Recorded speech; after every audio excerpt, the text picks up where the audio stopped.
우리가 살아가는 세상에서 단번에 좋은 기회를 잡고 성공하는 사람은 그리 많지 않습니다.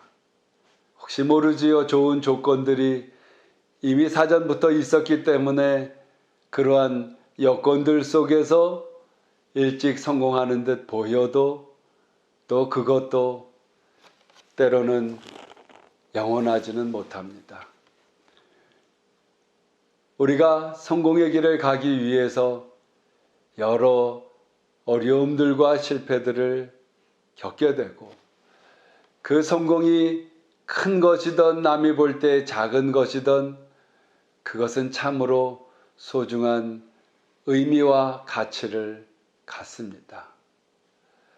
어떤 분들은 미용사를 하다가 전전긍긍하는 가운데에서 드디어 미용에 필요한 아주 중요한 것들을 발견하기도 하고, 또 어떤 분들은 전혀 엉뚱한 군인 출신으로 있다가 화가가 되기도 하고, 그러한 성공의 길을 위해서 이것저것을 우리가 경험하게 됩니다. 일이 잘 안 될 때에 첫째로 우리는 다시 일어설 수 있어야 합니다. 그런데 사람의 노력과 사람의 이러한 그 최선을 다하는 중심도 중요하지만은 그러한 일들을 주님 안에서 해 나갈 수 있다면 얼마나 참 가치 있겠습니까?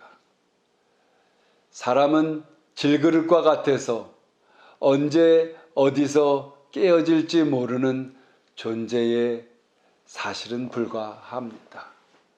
그래서 예수님께서도 너희가 마음은 원하지만은 육신이 참 약하다 하는 것을 말씀을 하셨고, 고린도 후서 4장 7절에 보면 우리가 이 보배를 질그릇에 가졌으니 이는 능력의 힘이 큰 것이 하나님께 있고 우리에게 있지 아니함을 알게 하려 함이니라.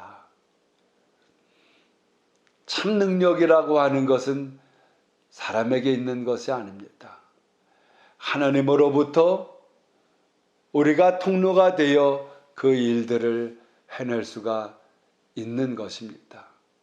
그래서 성경은 이렇게 말하는 겁니다. 네덜란드의 유명한 화가 반 고흐는 한때는 먹고 살기 위해서 탄광이라는 곳에 위험한 곳에서 힘든 일을 하게 됐습니다. 절망 가운데에서 시대에 빠져 있던 어느 날 함께 일을 하는 동료가 천을 갖다가 기어서 작업으로 만들어 입은 그 옷 등 뒤에 깨어지기 쉬우니 주의하시오. 아마 깨어지는 물건들을 나르는 이러한 그 천으로 용도로 사용되었던 것 같습니다. 그것을 갖고 옷을 만들었는데 그 글자가 등판에 새겨져 있던 것이죠. 남들은 그냥 지나갈 만한 그러한 문구가 고흐에게는 큰 깨달음을 가져오게 되었습니다. 그렇습니다. 사람은 언제 어디서 깨어질지 모르는 연약한 질그릇입니다. 우리가 이 사실을 깨달을 때 그것을 첫사랑의 경험이라고 합니다. 우리가 이러한 사실을 깨달을 때 그것을 우리는 은혜 받았다라고 표현합니다.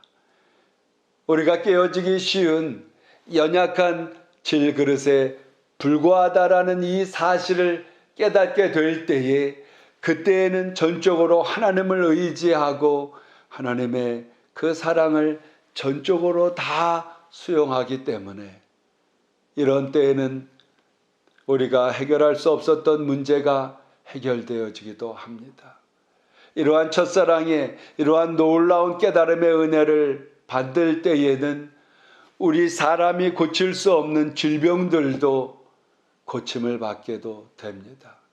어떤 때에는 열망했던 마음의 소원들의 기적이 일어나기도 하는 것은 바로 우리 스스로가 하나님 앞에서 연약한 존재요 하나님을 인정하고 우주 만물 천지를 창조하신 여호와 하나님과 그 하나님의 사랑인 예수 그리스도 십자가에서 우리를 위하여 못 박히셔 피 흘리시고 죽으심을 믿기 때문에 그러한 속에 많은 은혜의 기적들이 일어나게 되는 겁니다. 그러므로 우리는 결코 낭망해서는 안 됩니다. 오늘 말씀 이 요나서 3장 1절을 보면 여호와의 말씀이 두 번째로 요나에게 임하니라. 두 번째의 기회를 요나가 갖게 됩니다. 첫 번째 요나에게 임했던 하나님의 말씀은 느느웨로 가 하나님의 복음의 말씀을 전하라고 하는 것인데 느느웨가 어떤 나라입니까? 아수르의 수도인 이 아수르의 나라가 이스라엘을 늘 괴롭혀 요나는 그 땅에 가서 그들이 복음을 통해서 구원받기를 원치 않았기 때문에 딴 길로 도망갑니다. 그러나 하나님은 하나님의 계획을 성취하시는 분이요. 요나를 붙잡아다가 배에서 던져져 물고기 뱃속에 들어가게 합니다. 여러분, 물속의 뱃속이라고 하는 것을 한번 상상해 보십시오. 마음대로 누울 수도 없습니다. 마음대로 숨 쉴 수도 없을 것입니다. 마음대로 잠잘 수도 없을 것입니다. 이러한 요동치는 물고기 뱃속에서 얼마나 고생스러웠겠습니까? 상상도 우리가 하기 어려운 고생일 것입니다.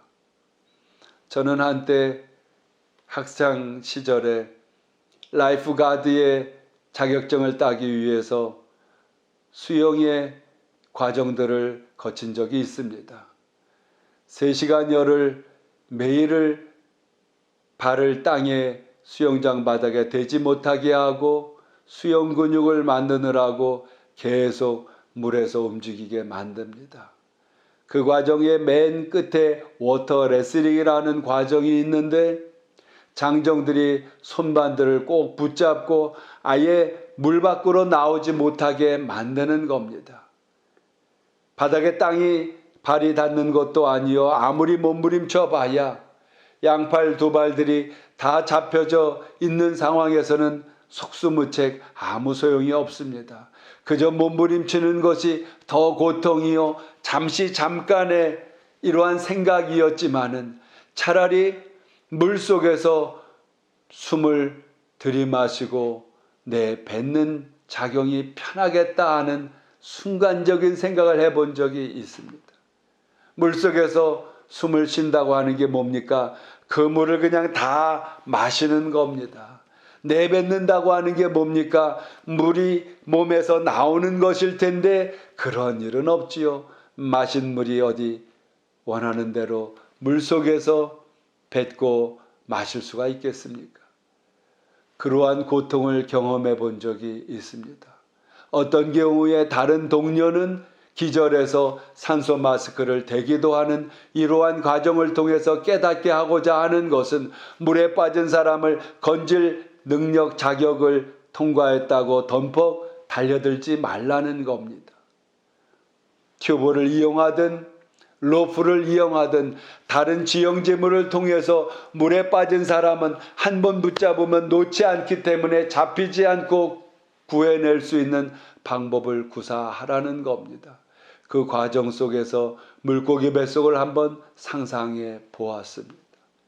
3일여를 물고기 뱃속에 있는데 요나는 깨닫게 되는 것입니다.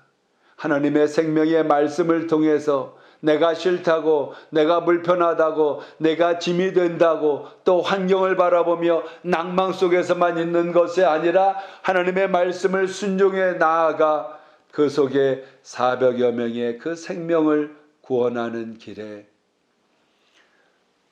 회개하고 두 손 두 발을 다 들었던 요나를 통해 니느웨가 구원함을 받습니다. 우리가 살아갈 때 우리는 뒤를 잡고 돌아보는 습관을 내려놔야 합니다. 과거에 실패했던 것, 과거에 부끄러웠던 것, 과거에 죄 지은 것, 과거에 연약한 것 또 혹은 과거에 화려했던 것들도 다 부질없습니다. 이미 지나간 일입니다. 이야기 하나만 하고 마칩니다. 어느 술 취한 사람이 강을 건너기 위해 나룻배에 올라서 그 배의 노를 부지런히 젓습니다. 계속 저으면서 강 저쪽에 도착하려고 정신없이 이제는 술도 깨울 쯤 되고 동틀녘이 되어서 제자리에 있는 걸 보면서 왜 그럴까 하고 봤더니 그 나룻배를 밧줄에서 풀지도 않고 술 취한 김에 제자리에서 노만 저었다는 것이지요. 무슨 말입니까? 과거에 매여 있어서는 아무것도 못한다는 겁니다. 과거의 실패에 이러한 경험이 트라우마처럼 작용을 해 내일을 향해서 한 걸음도 뛸 수 없는 것은 이것과 같은 것입니다. 우리는 하나님을 바라보아야 합니다. 믿음이 되시고 소망이 되시고 우리의 사랑의 실천의 배려의 길 속에 역사하시는 하나님을 의지하심으로 요나에게 임한 두 번째 말씀의 기회에 요나가 그 방향을 하나님께로 향하여 순종하여 마침내 뜻을 이루듯이 뜻을 이루어 나아가는 결실하시는 저와 여러분 되시기를 주님의 이름으로 축원드립니다.